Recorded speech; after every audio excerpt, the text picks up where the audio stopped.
Thank you to Sakuraco and TokyoTreat for sponsoring today's video.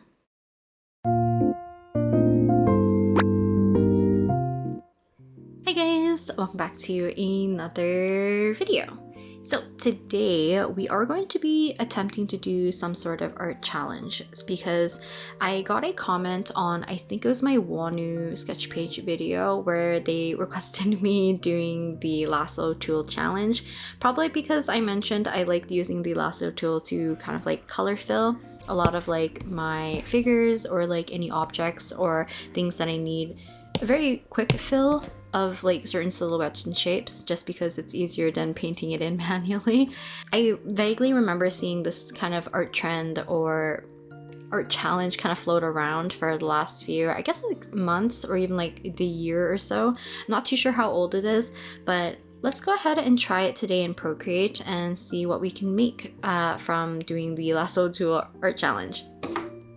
So from my general knowledge, I believe the only criteria is that you can only use the Lasso tool as your drawing tool of choice. So no like brushes, I guess like no sketching in the very beginning, and no using like rendering and all that stuff at the very end. Like I guess like my typical steps that I use towards finishing my artwork to a certain extent, we are going to be omitting those pretty much. So to start off, I will be trying my best to utilize layers as much as I can so we can kind of keep things a little bit more organized. So let's do a very quick background. How can I do this? So we'll start off with this. We'll pick our base color of some sort. I'm going to have to try to restrict myself for not using the tools up here, but we're using the freehand tool, and just to get a glimpse of what the kind of Lasso tool looks like on Procreate, you get quite a bit of freedom. I do like the Lasso tool with the freehand option in Procreate, just because even if you lift up your pen, it doesn't like automatically fill. You have to like manually connect your lines, typically like this, and you can have the color fill on, which we are going to be doing. But you can kind of see like you can play around with shapes in this kind of manner. So let's go ahead and get started. I also did a sketch in my sketchbook, which I'll show you at the end to see how close we can even get this. Let me grab it so I have it as a reference for myself. Where do I put it? I guess here. I am going to be drawing Ike Evelyn today, just because he's like a comfort person character, I guess you could say, and I think his color palette and just like shapes and stuff could be very fun to do with a Lasso tool. Oops, starting right away with the brush. I have to remember to keep selecting our Lasso tool. So I am starting off with our skin tone. I don't really know how I want to try to utilize the Lasso tool. So we are working mostly kind of like with silhouettes. Okay, good, we're on a separate layer. So other than the Lasso tool, I was gonna say for the background, we could mess around with using like Gaussian blur and stuff, but I don't think we will do that. We're gonna I have to be a little bit mindful of how I'm doing this.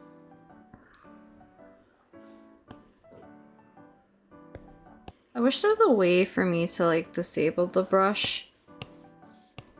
Is there a way for me to... I guess not really. Maybe I really just have to work on one layer as much as I can.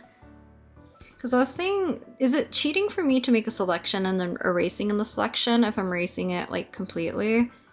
But I guess to make people a little bit less confused, I will just avoid that. Do you want it to be a little bit more dramatic? Ooh, I should really lock the layer here. Wait, is it too late? Because we can't sketch, I might have a little bit of issues aligning everything to a certain extent. So we can utilize our alpha lock a little bit. Except for some of these shapes are gonna suck. Oops.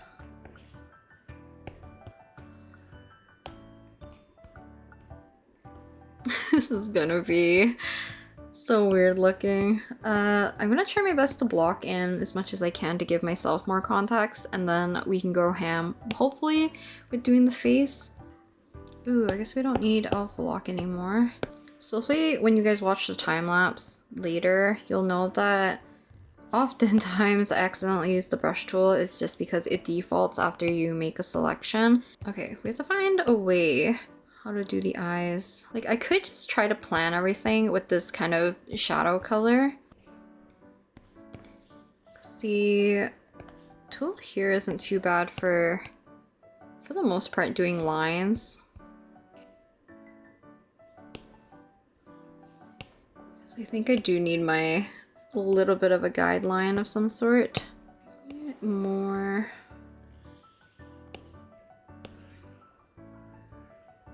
Kind of like that. Mouth.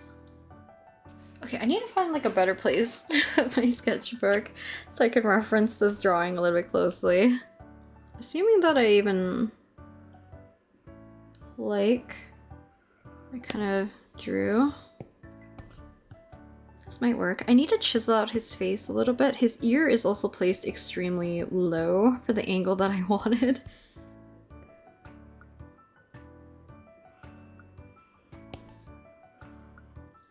While I figure out how to sketch with the Lasso Tool, let's go ahead and check out some snacks with TokyoTreat and Sakuraco. TokyoTreat is a fun and exclusive Japanese snack box featuring unique, exclusive flavors straight from Japan.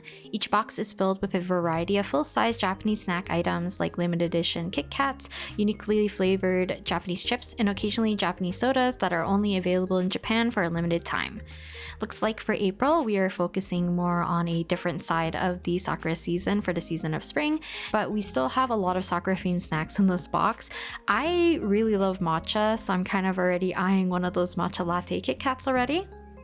While Sakuraco is a monthly Japanese artisan snack box that supports local Japanese snack makers, each box comes with 20 traditional, authentic, and artisan Japanese snacks, including Japanese teas and a Japanese tableware. The tableware for this month's box is the Sakura Wagashi plate, so I ended up putting the little small biscuit or cookies on top of this plate, even though I think the Wagashi is the little Japanese sweets, so you'll see me try some of those a little bit later. I always find that the snacks from Sakuraco kind of fits my palate a little bit better than some of the other snacks because they have traditional flavors that are often a lot less sweet compared to snacks here in the West. Both boxes come with a 24-page cultural guide, and I love that it includes information regarding ingredients and allergens of each of the snacks, but also informs you of little tidbits of information revolving around culture and traditions in Japan. I've never really experienced it myself, but I think nighttime viewing of the sakura kind of like trees and the flowers is often not talked about, so feel free to learn more about it via the little blurbs in this booklet. Each month has a different theme, meaning that you get to try out a whole new selection of new treats and snacks every month. For example, TokyoTreat's box theme for the month of April is Sakura Night Snack Fest, while Sakuraco's box for the month of April is the Moonlit Sakura. The Sakuraco box always comes with some sort of tea. I usually like drinking it alongside with some of the snacks in the box, and then I save the second tea bag for usually my mom to try, since she usually likes tea as well. I had a different kind of like hibiscus tea from a different box previously, but the Sakura flavor fits really well with the hibiscus flavor. Very bright, but also the Sakura taste is a little bit more like on the herbal subtle side. And I really like the sweet and sour gummies from this box as well. I didn't realize they were in here until I read the little booklet. And I kind of like the Japanese gummies a little bit more than the ones from the West, as they tend to be a little bit less sticky and they don't really like gum up your teeth. So it just has a really nice texture. I tend to avoid candies similar to like the Sakura Wagashi, as they tend to be a little bit too sugary or sweet for my taste. But these ones were actually quite nice, and I love the fact that they don't give you too many of them. They just come in a pack of 2, so I can kind of like savor them a little bit more. If you'd like to get a box for yourself or want to give these as a lovely gift to family or friends, then do check out the links in the description. Thank you again to Sakuraco and TokyoTreat for sponsoring today's video. Now let's get back to the Lasso Tool challenge. Let's see how this kind of looks. I know from what I've seen, glimpses of people's like shorts, is most likely when they're doing like the lasso tool, they're doing like almost like more akin to like line art and like really filling things in. I'm taking a weird approach where I'm kind of like low-key sketching with the lasso tool here. Adjustments, because you can see that I'm trying to make him face a certain way, but our head is a little bit awkward. Some of the placement to be, so let's chunk this in again.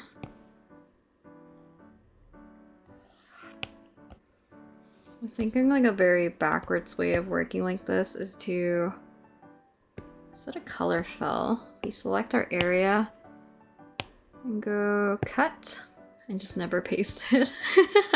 That's another way we could technically like erase.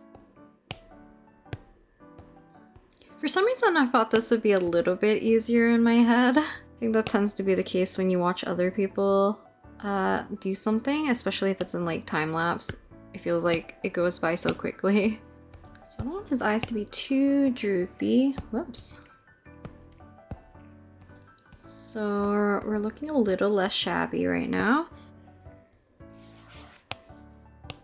It's probably also easier if you, what is it called? Start with darker colors and maybe chip away your highlights, maybe? Okay, so he also has blue, and I wanted the silhouette of the scarf to really be fairly flowy. And like I mentioned, I was gonna really try my best to utilize the layers, but I think I kind of botched that up.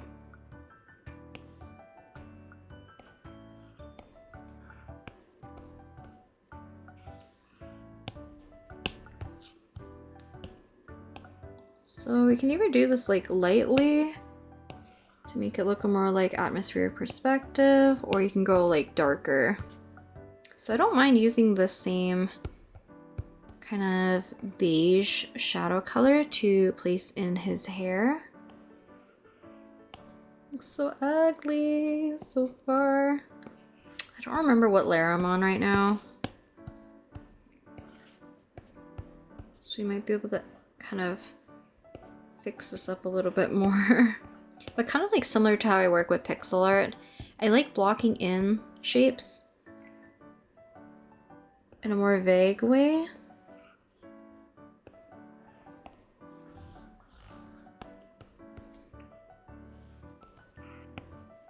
A little bit better, still a little funky. I know a lot of people who actually use the lasso tool for stuff like hair, clothing folds, lighting. So it's not really like an unheard of thing to use. I don't think I know a lot of people who just use the lasso tool. It's kind of interesting.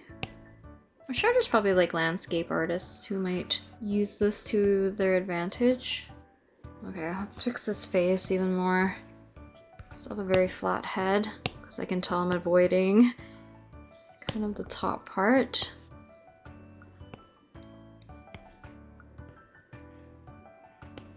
Try to widen out his iris. His face is still like slightly too tilted. Now, to be honest, I actually don't know if I'm allowed to use like the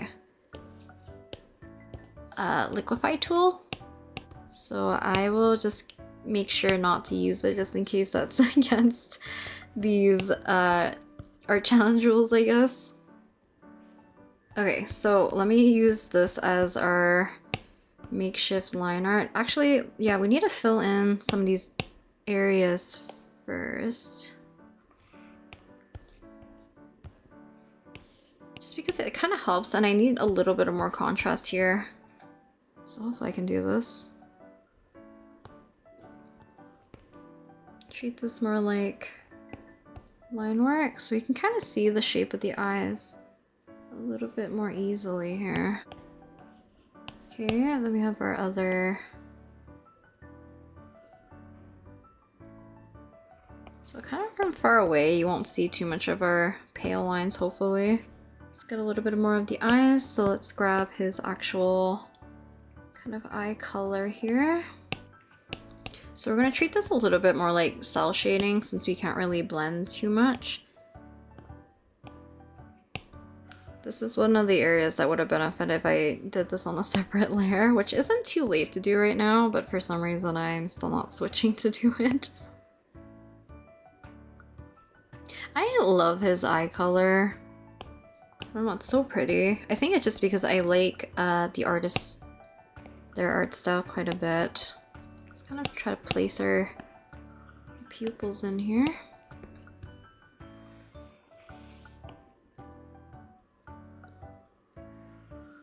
So other than like eye angle and the nose, we're like very off. Because I know I gave him a long face by accident. Guess that kind of works. I'll just fill in the rest of this. Wait, how do you get so... When did he increase in size? Actually, we're gonna leave it. We're gonna leave it. I don't need his face to be so, like, within our box. Happy mistake, I guess. Probably works out better this way. On a new layer, I think block in his actual hair color. Is that so we can kind of keep things on the cleaner side. Some of the hair that should be on a different layer, which like these ones, we can make a little bit darker or lighter. I might even leave a little bit of this peach color still present.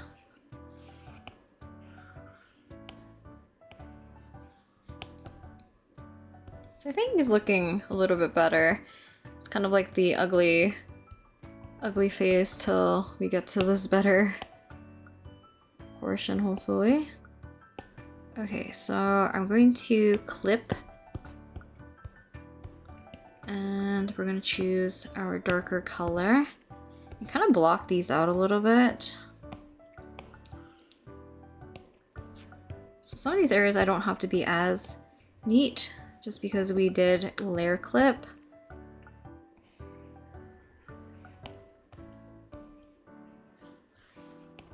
So we have...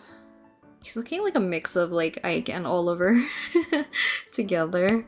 Just so I don't get too in the weeds of making things look like hair strands per se.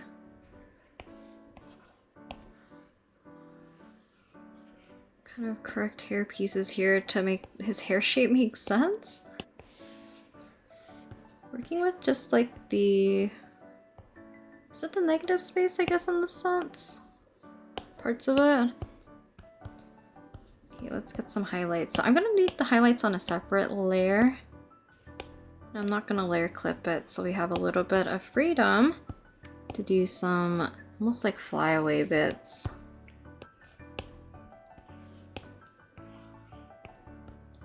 I'm not very good at like maintaining shapes of the hair to make it make sense of the light source, but also like the forms that I already made prior.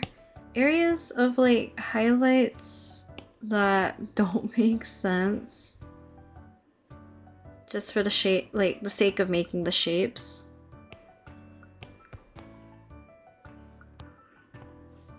Maybe I'll use this even for just the line art in general, or like the line art. We'll leave some areas where it's like the lines will be present, but we can really exaggerate some of the shadows.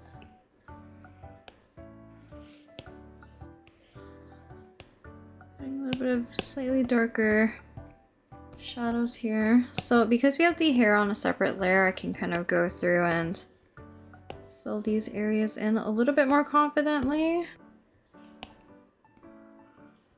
It's not looking too bad. Okay, his eyes are a little... Oops, don't do that. I don't want to lose our color here. I'm listening to like a Japanese, almost, I think it's city pop playlist. Actually, let's do this one here.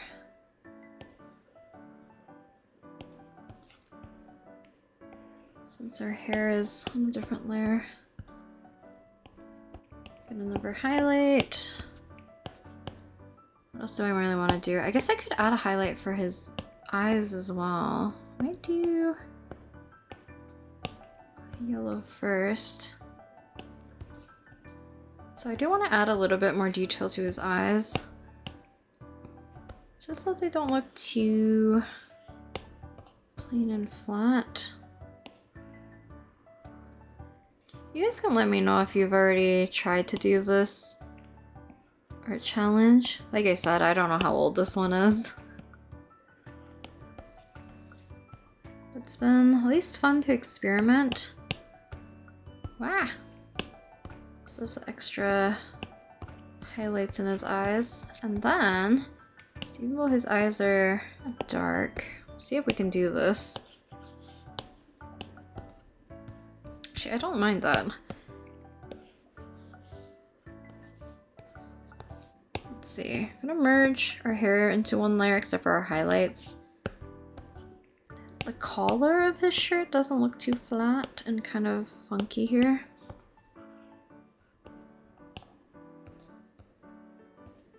So this is not the side that has his like ear cuff.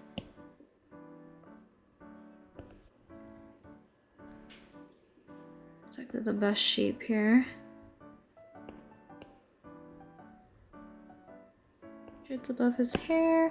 I also need to throw in his frames, which is kind of the part I was gonna be a little bit scared of doing. So good thing this isn't like 2 challenges in one where you can't do undo redo, because this would be a little bit of a nightmare. He looks kind of scary. Okay, we're gonna select this, copy paste.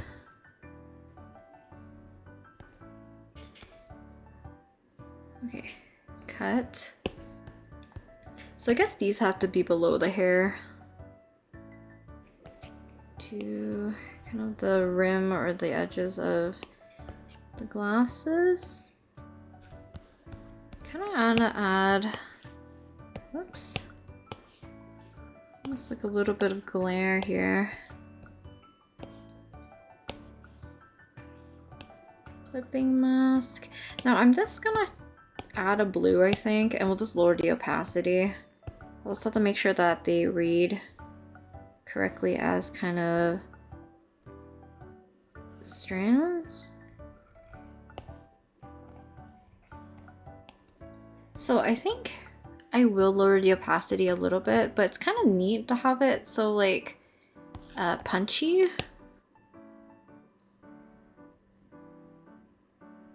Highlights here. I feel like sideburns are sometimes just necessary. There's like no hair right here. It looks a little funky sometimes.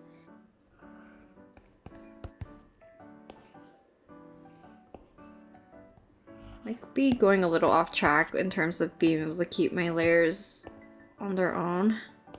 I don't know if you guys can tell. I don't know what to do with this shape.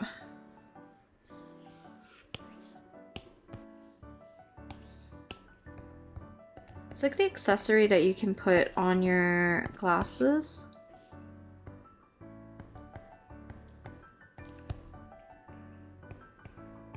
Seeing it on this side too. For some reason I don't really like the, I guess like the shape of his chin. I feel like I'm feeling my brain slowing down. What exactly I want to add to kind of like fix it? Other than like the yellow patterning probably on his scarf, so I guess we can start to merge a few of these areas down a little bit more. Kind of yellow patterning here.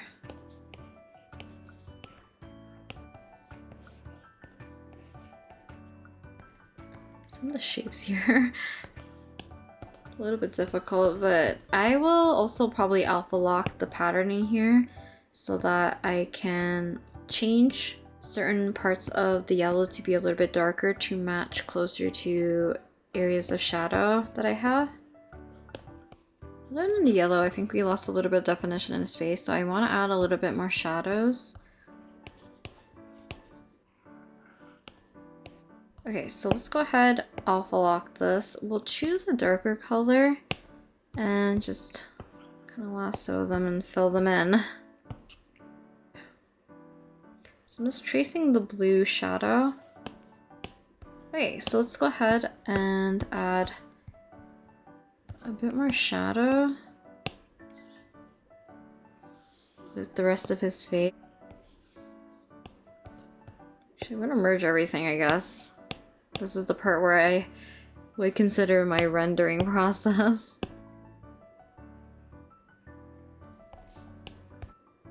Maybe I'll just throw in a grid.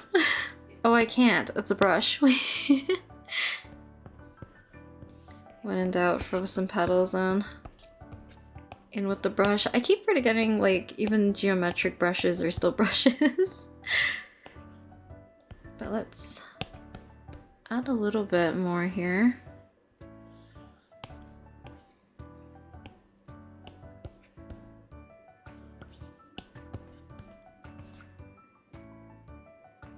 A shadow could be fun, so I know I don't have to do this with the lasso tool. I could literally copy and paste and then kind of shift our character over. But let's see what this looks like. Otherwise, I will just do that. Actually, maybe white will work best. Is this? I think this is where I'm gonna call it finished. So here's kind of what it looks like doing the lasso tool challenge. I'm not too sure how detailed some people can get, but I think this is the best that I'm gonna do for today.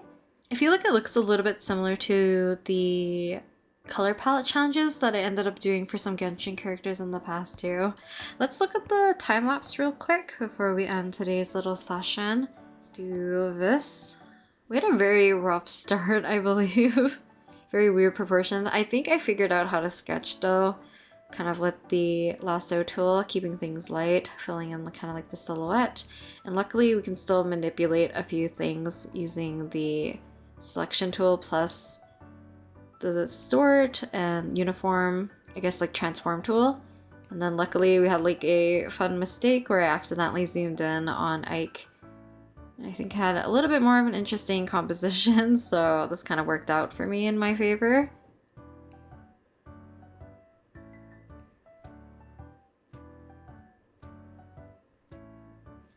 So this is kind of what he looks like.